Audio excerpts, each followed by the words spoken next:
Have you ever known individuals that have lucky charms with them? I know when I was in high school, I was given a gift for my birthday. It was a lucky rabbit's foot on a little keychain, and I'd put it up in my car and I'd have it around just as a keepsake. But there's some people out there that really believe in this stuff. Sports games, for example, you hear some crazy stories on what people do. You know, people dress up and see their favorite team, and they'll wear their lucky pair of socks. I remember when I was playing high school football, we had a guy who would wear an undershirt that was unwashed, and he wouldn't wash it. He believed since the year before he won so many games that with it unwashed, that the next year, if he didn't wash it, he'd keep winning that same amount of games. We know people like this who have these, superstitious ideas of charms, of relics, of things that'll bring them good fortune and or good luck. Some of us know of some people like that and do things like that, and we laugh at that fact.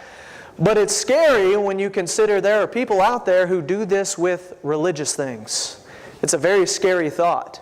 If you will, turn over in your Bibles to the book of 1 Samuel. We're going to look at the children of Israel and how they thought they had a lucky charm on their side.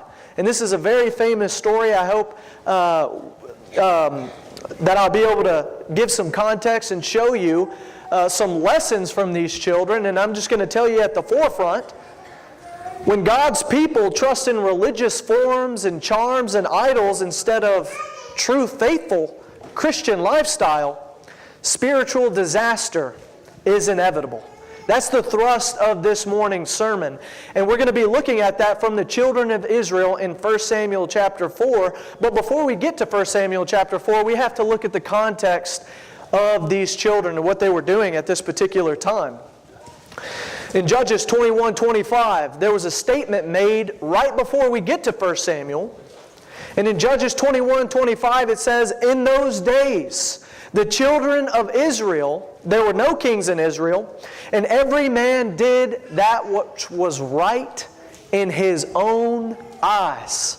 This is the spiritual contextual background of the book of 1 Samuel. Everyone was doing what was right in their own eyes. There was no king in Israel.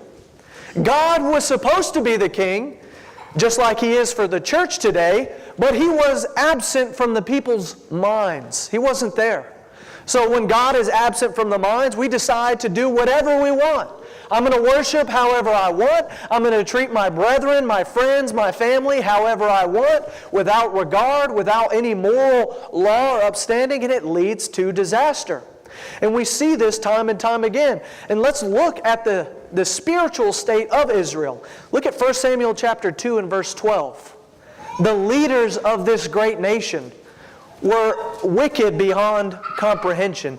In 1 Samuel chapter 2 and verse 12, it says here, "Now the sons of Eli," who was the high priest, so these are the sons of the high priest serving as priests themselves, were sons of Belial, or a false god.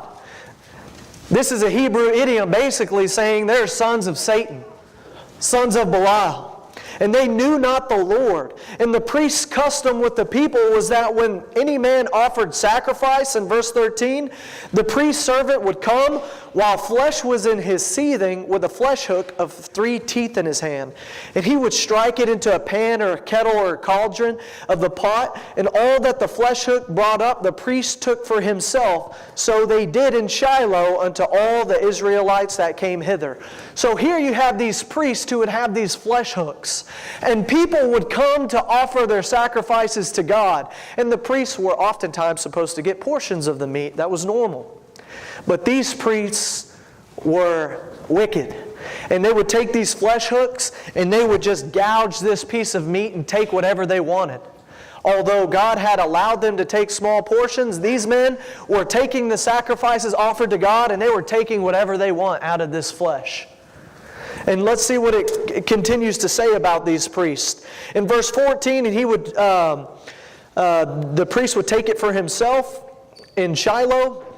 In verse 15, also before they burnt the fat, the priest's servants came and said to the man that sacrificed, "Give the flesh to roast for the priest, For he will not have sodden flesh of thee, but raw.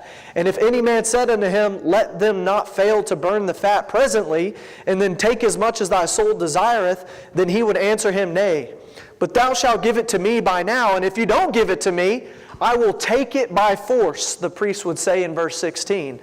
So people were supposed to offer the fat, the juiciest part of the meat, to the Lord. And the priest would say, you know what, before you offer that, let me get a piece of that fat. And the people would say no, and the priests, their custom is if you tell me no, I'm going to go ahead and rip that piece of fat from your hands by force. I'm going to take it myself because it belonged to God. So imagine the preacher here when the offering plate's coming around, and I'm the type of preacher to go around, dip my hand in that little offering plate and take as much as I wanted. That's what the priests were doing at this particular time. This is not a good state. And these men were causing the children of Israel to even hate the worship, if you continue to read there. In verse 17, Wherefore the sin of the young men was very great before the Lord, for the men hated, abhorred the offering of the Lord. So people even hated worshiping. Not only were the people doing what was right in their own eyes, but when they would try to go worship the Lord, they hated doing it. It was a pain.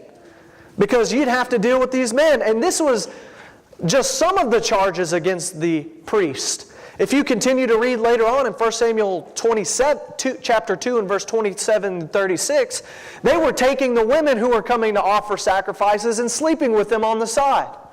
They would force them to have a relationship with the priest in the temple of God in Shiloh. This was the spiritual condition.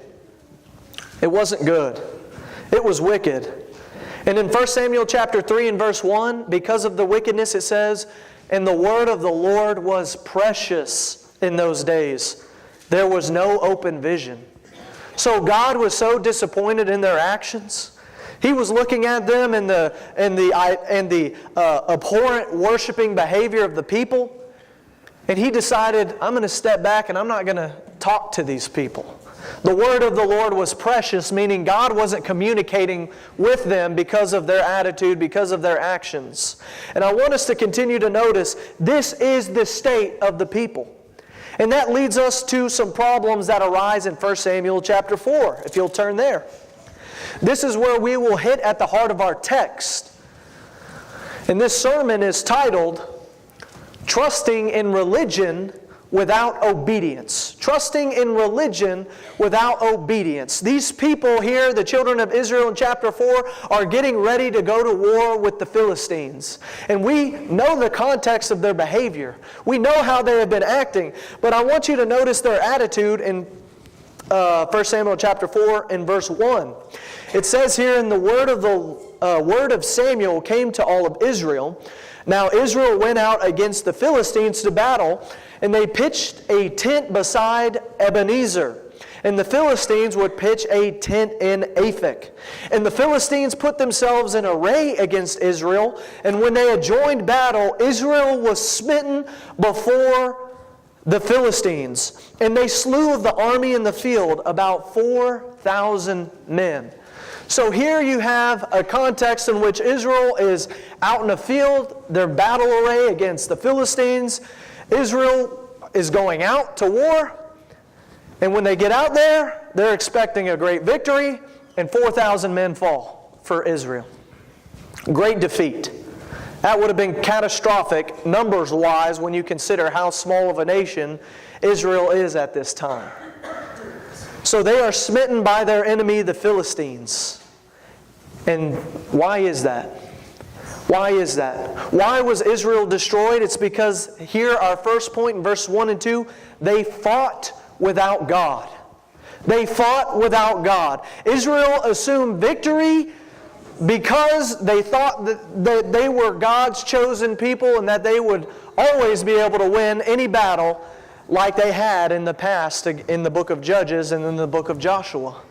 Remember, they came from the line of Abraham. So in their minds, regardless of their spiritual state, they thought to themselves, we're going to win this battle anyways because who we are. That was the assumption. And nothing here shows that Israel was worthy of winning this battle. We don't see any men praying. We don't see any of the priests consulting God, which they would oftentimes do before they went to war. You don't see that there. You don't see them repenting of their sin. You don't see them asking the great prophet Samuel for his opinion on this battle. No, they decided to array themselves and just to go out and fight. Clearly, they weren't prepared and anticipating the results of this battle. And they were shocked by this defeat. Notice what they say in verse 3. What do they say there? In 1 Samuel chapter 4 and verse 3, they say, "And when the people were come into the camp, the elders of Israel said, Wherefore, or why, hath the Lord smitten us to this day before the Philistines?" They had a question. Why has God destroyed us? Notice, it wasn't the Philistines who had done this. And they asked a really good question here. It was a little late, but they asked the right question. Why has the Lord smitten us against the Philistines? Why did He allow them to beat us? Their question was right, but notice what their answer was. Their answer was wrong here. They would respond and say, "Let us fetch the ark of the covenant of the Lord out of Shiloh unto us. When it come unto us, it may save us out of the hand of our enemies." Think about that for a moment. When they were defeated, their brethren's blood spilled on the battlefield, instead of consulting God, they said, why is the Lord against us? Oh, I know the answer. Because we don't have the ark of the covenant here amongst us. And once we bring that ark here, we're going to be able to defeat all of our enemies. No problem. No problem. That'll be a sure sign of victory. They look for a shortcut. You know why? Because bringing that ark into the camp would have been a whole lot easier for the repenting of the sins of the people. There's a whole litany of things going on in this nation. With the priests, with the servitude, with the people themselves and how they viewed God, there was no respect. So they said, "Let us fetch the ark of the covenant of the Lord out of Shiloh unto us." These people wanted a victory without any obedience to God. They wanted a victory without any obedience to God. I want to win. So let's go get our lucky charm. Let's go get our happy little rabbit's foot that we may take it into battle and that the victory will be ours. Is there any lessons that we as Christians can learn from this? Is there any lessons? Because remember, when we look at the Old Testament, we have to take the message, the stories, and make them apply to us today. Now, what is that? It's that people, especially in our day today, assume God's blessings. People today assume God is going to fight their victories without any obedience, without any repentance, without any attitude. There is a trap for us today. And what can some of those assumptions come from? Well, look at the pews here this morning. I attended church. So that means God is on my side, right? I am in the pews. That means victory belongs to me. Sometimes our lucky charms, our rabbit's feet, aren't necessarily anything physical, but our actions. Because I am present among the brethren, which is good, means that God is with me and I have victory, which it can mean that. But it doesn't always mean that. What about the congregation itself? I am a part of a sound congregation. Therefore, anything that I do in the future, God is going to be with me. What about if you're a person of prayer? Because I pray often, God is with me in any of my endeavors, whether good or bad. That is a misnomer. That is a lucky charm. Because you have a Christian background. My parents were members of the church. Therefore, I am safe. I have victory. There's no promise there either. That is just a lucky charm. There are many other things that you could associate with this. But God overall teaches us a lesson here that God blesses faithfulness, not assumptions.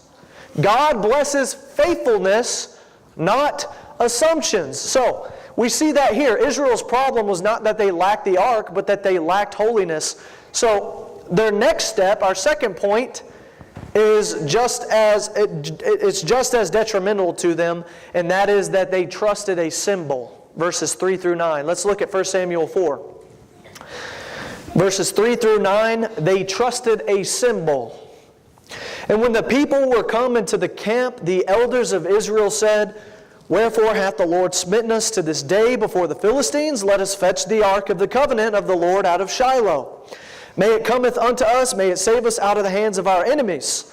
So in verse 4, the people sent to Shiloh that they might bring forth the ark of the covenant of the Lord of hosts, which dwelleth between the cherubims. And the sons of Eli, Hophni, and Phinehas were there with the ark of the covenant of God. And when the ark of the covenant of the Lord came into the camp, all Israel shouted with a great shout, so that the earth rang again. And when the Philistines heard the noise of the shout, they said, What meaneth the noise of this great shout in the camp of the Hebrews? And they understood that the ark of the covenant of the Lord was come into the camp. And the Philistines were afraid, for they said, God is come into the camp. And they said, Woe unto us, for there hath not such a thing heretofore. Woe unto us! Who shall deliver us out of the hand of these mighty gods? These are the gods that smote the Egyptians with all the plagues in the wilderness. And in verse 9 it says, Be strong and quit yourselves like men, O ye Philistines, that ye be not servants unto the Hebrews, as they have been to you. Quit yourselves like men and fight. So we see here the children of Israel, they bring in the Ark of the Covenant into the camp, and all the people scream and shout, and the Philistines are thinking to themselves, we're in trouble. At the first half. They're thinking to themselves, we're in trouble. The gods that destroyed the Pharaoh in Egypt, they're amongst the children of Israel. And then one Philistine steps up and says, you Philistines need to act like men. We're not subject to the Hebrews. We're not servants to them. But I want you to note in verse 3 and 4, once again, who did they think was going to save them? Was it God? Or was it the ark? They didn't say God's going to come save us. No, they said the ark will save us.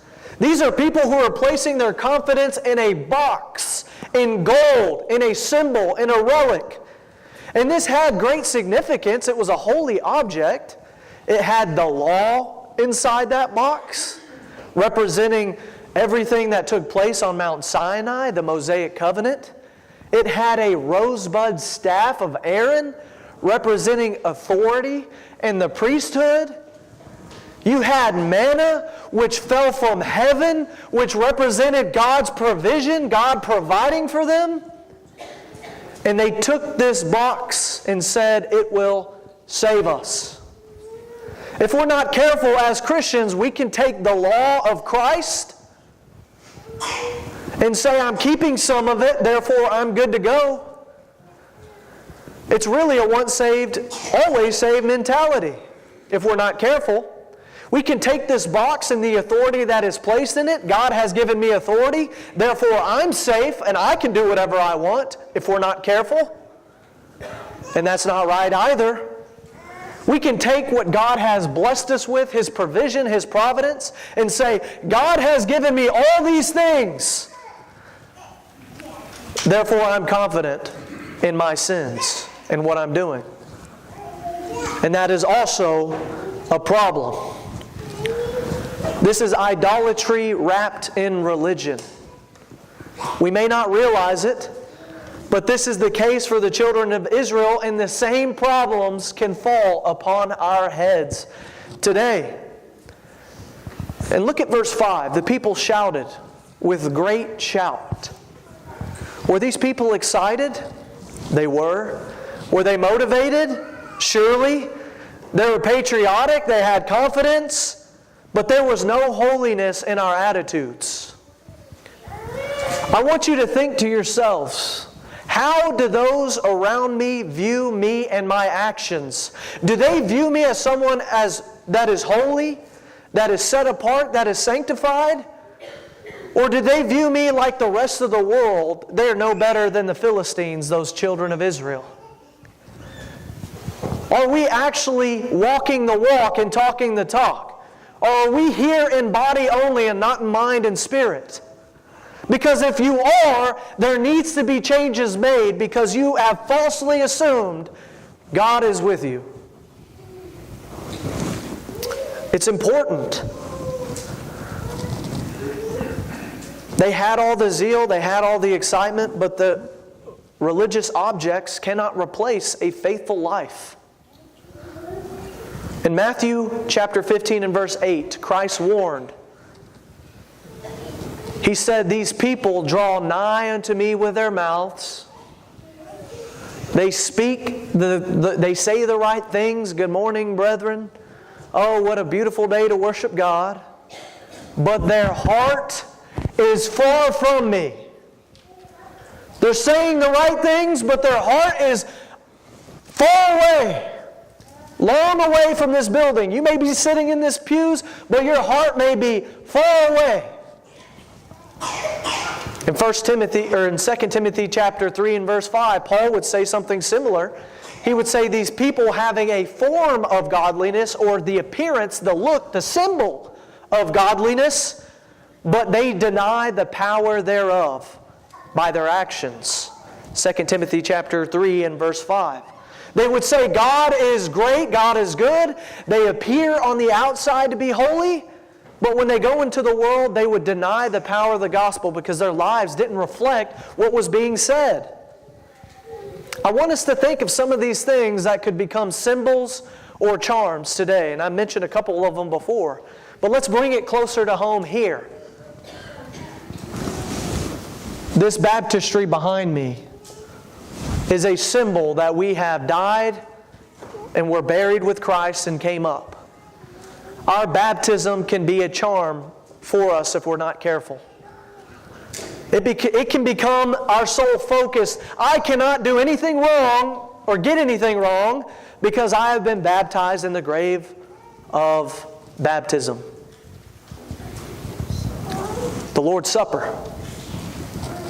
This beautiful memorial in which we gather together to remember the death, burial, and resurrection of Jesus Christ. As we drink this cup and as we break this bread, as we dwell and ponder on the great sacrifice that was made, are we truly living lives representative of something such great?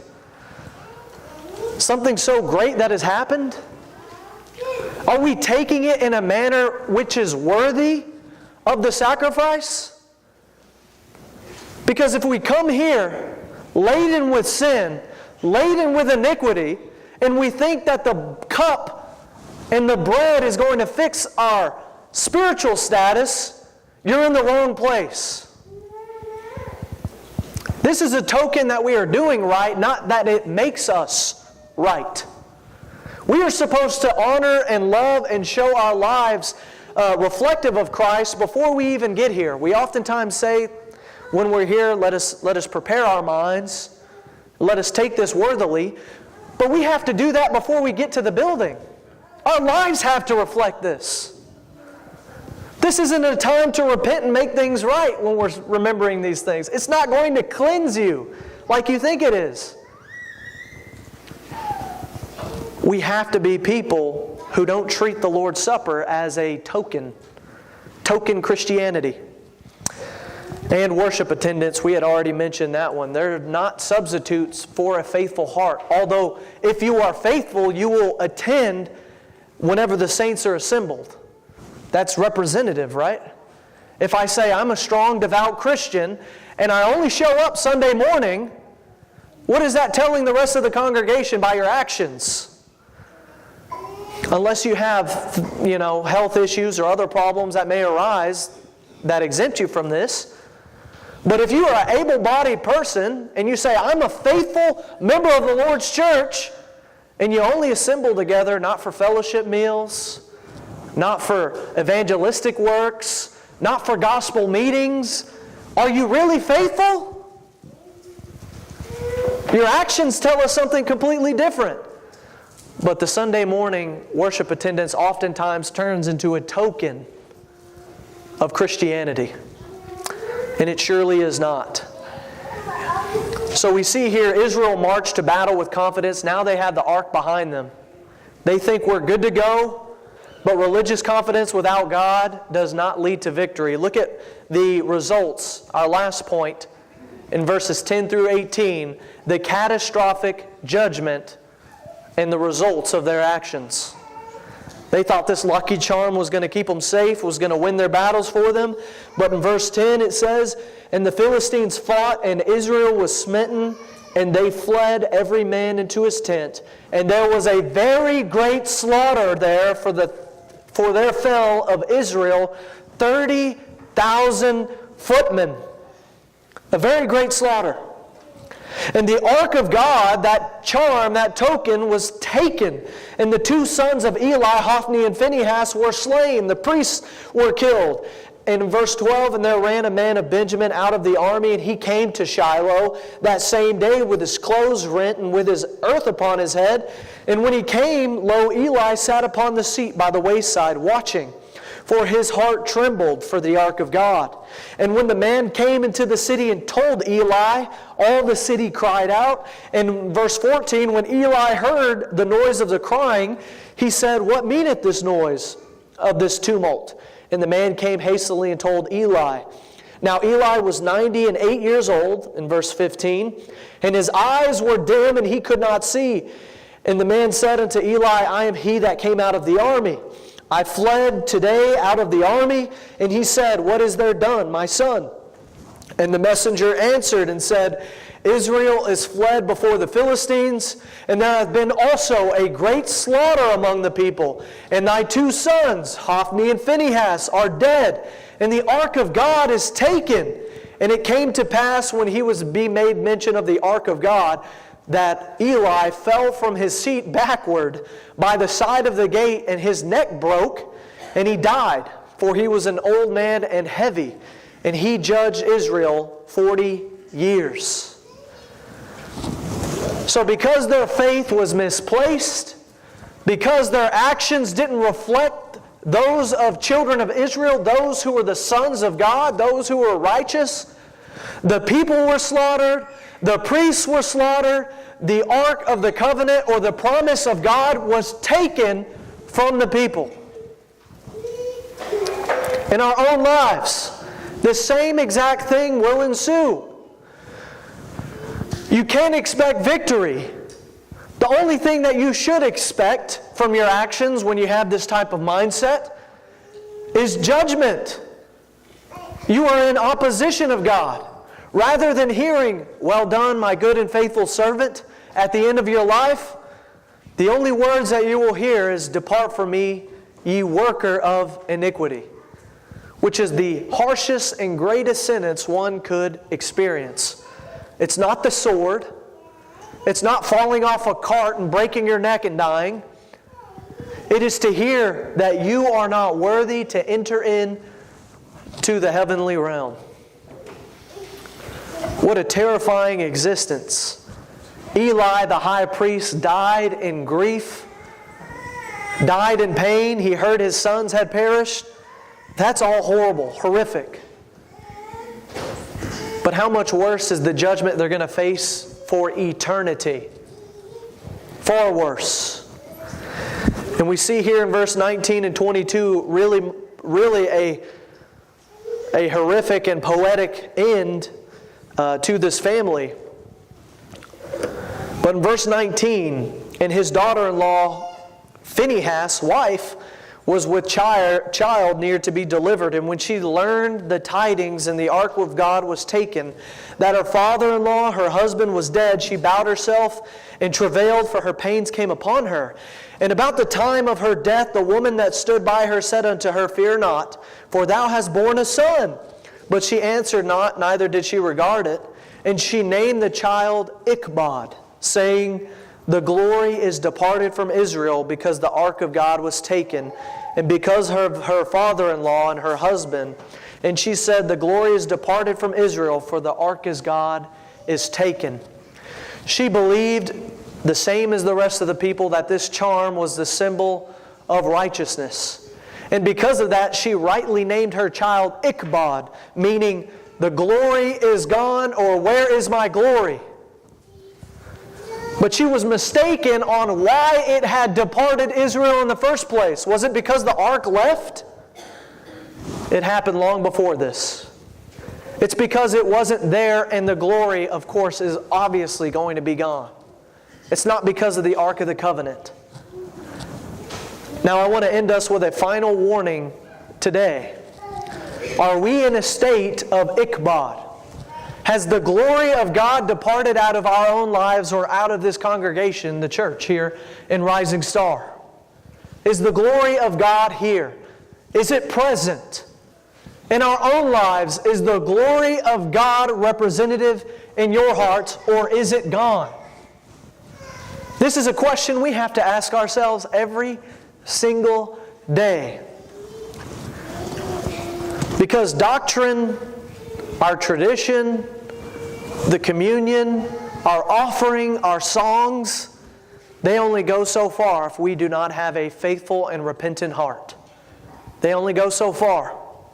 They're necessary, they're required, they're good, it's a blessing, but it won't take us where we need to go. It'll only lead us to a significant loss and judgment if we aren't living and doing what is right.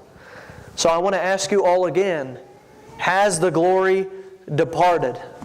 This story is a warning for each and every one of us to not place our trust in material things and even in spiritual things if they are not rightly aligned with our lifestyle and how we are acting.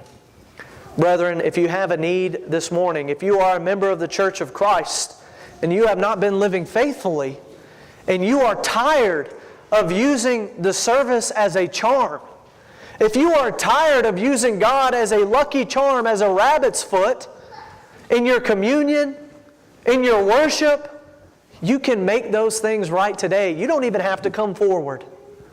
But if you do, we'll be here to pray for you and encourage you.